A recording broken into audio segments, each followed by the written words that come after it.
Vocabulary, a very powerful learning tool when you're looking at enhancing your communication skill. But just like we need to take certain doses of medicine to make sure that we recover quickly and we can't take it in all at once, similarly, vocabulary is something which needs, there has to be a daily dose, I would say.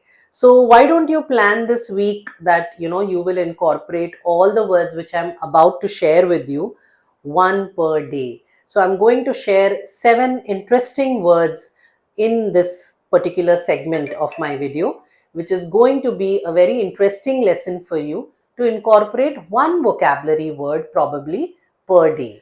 Interject. The first word for you is interject. Interject essentially means you abruptly break into a conversation or you get into a conversation without really, being very mindful about the fact that someone else is speaking. For example, if you're having a conversation with someone and someone walks in the middle of that conversation, they say, the boss is calling you. So that is interjecting.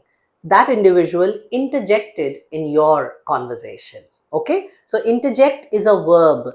The first form being interject, the second form being interjected, and the third form being the same, and the ing form being interjecting. So essentially, while you are deep in conversation and someone walks in and has, a say in that without really being invited, you can say, stop interjecting the conversation. Let me finish first, please. Well, the next word for you is mayhem. Mayhem means complete chaos or disorder. Well, let me try and cheer up some of the stock market investors who probably lost some money last week but are set to recover all of it in the coming week. I'll make that prophecy. So let's talk about mayhem in this context. Last week, there was complete mayhem in the stock market and a lot of investors lost their money. But let's look forward to a promising week ahead for recovery of the same. COVID caused complete mayhem in the lives of many people, and many are yet to recover from that period and the losses or probably the disruption that that period caused in their lives. Since mayhem means disorder, often we see this in our parliament basically. So the politicians are somehow the cause of mayhem while they conduct themselves in parliamentary discussions. Okay, so mayhem means disorder, disruption, sometimes violent in nature, and that's why the word will often be seen, when you're talking about protests or protesters. So mayhem, try to recall and use the word. If someone has written something down and you can't see it clearly, then actually their handwriting is not legible. Yes, we can easily connect this to possibly the doctor's prescription. Often you see that the doctor has written, or possibly scribbled something is what we feel, and his handwriting is never really legible. Let's take some more examples to understand this better. If I'm looking at a document and the font size is extremely small, yet again I can use this word and say that the handwriting, or for that matter, the font size of this document is not legible. Let's reprint this with a bigger font size. Okay, so poor handwriting skills or handwriting which is, not clearly visible, or possibly the document is old, or for that matter, the print or the font size is something which is extremely small. In all these situations, we can say that the writing is not legible, which means not clearly visible or cannot be easily read or seen. The next word for you is low hanging fruit.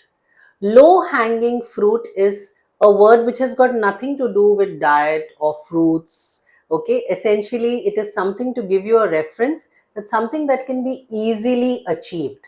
So imagine a tree which is laden with fruits, and right at the bottom there are some easy fruits which you can pluck. So those are the low hanging fruits. Reference to the easy opportunities or possibly targets which are easily achievable. Okay, take the case of the sales force of an organization. When they have renewals or possibly new sales, renewals are the low hanging fruits, okay, something that is easily achievable. Or let's take the case of an examination. So if you have MCQ based questions, or questions which are objective in nature, those are low hanging fruits as against the subjective format of questioning. Okay, let's also take an example of, if you have a long to do list, then the ones that are easily achievable are the low hanging fruits. So go for them first. So low hanging fruits, a very easy word to use when you're trying to say that this is easily achievable or easily doable as against other things or other objectives. Saber rattling, a very different word, I know, but it's a very interesting word and has an interesting history. Now, when we talk about something where someone is giving a threat but may not necessarily carry it out, you can use the word saber rattling. Someone is actually putting up a display or show of their might or strength. Now, the word saber refers to a sword, okay, and in the earlier times, in military or during war times, people used to actually brandish, their swords as a display of authority or power, just to intimidate, okay, and half the battle is won there because your opponent feels that, you're strong and mighty and powerful just by this saber rattling technique.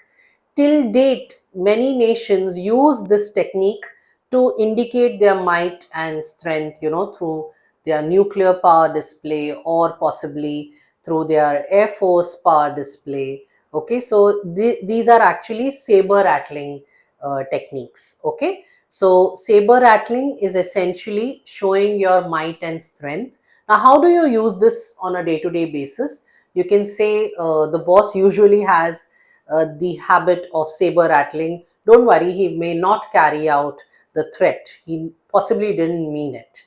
Okay, or for that matter, in New Zealand, I'll share a very interesting tidbit. Basically, in New Zealand, when they are actually engaging in a game of rugby, before that, they put up a display of their might and strength through saber rattling technique.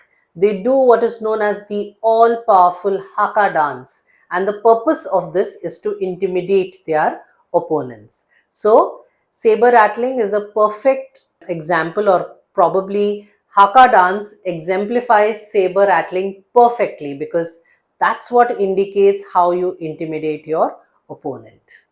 Indelible. Indelible essentially means something that cannot be erased. So if you're talking about a marker, then possibly if it's a permanent marker, then it will leave a mark behind which is indelible. It cannot be erased. But this can also be metaphorically used. If you're talking about a memory or a person whose achievements is something that are indelible. So let's take the case of Rakesh Junjanwala, late Mr. Rakesh Junjanwala. In the stock market or in the Indian economy, he has left behind a mark which is indelible, something which cannot be forgotten. Often we use the word highlight. Highlight can easily be replaced with the word accentuate. Let's take some examples. For instance, what's happening with in the sporting world, if you can see, what's happening with possibly Vinesh Fogart is actually accentuating the complexity or the convoluted form of existence of the sporting world and the rules and regulations around it. So it accentuates that essentially. Or let's take the example of makeup. So makeup highlights your features. So makeup accentuates your features. Okay. Or let's take the ability to speak well. So having a good voice accentuates the quality of the speech. So there you go. Replace the word highlight with accentuate. You just end up sounding much more impressive. So there you have 7 days, 7 words.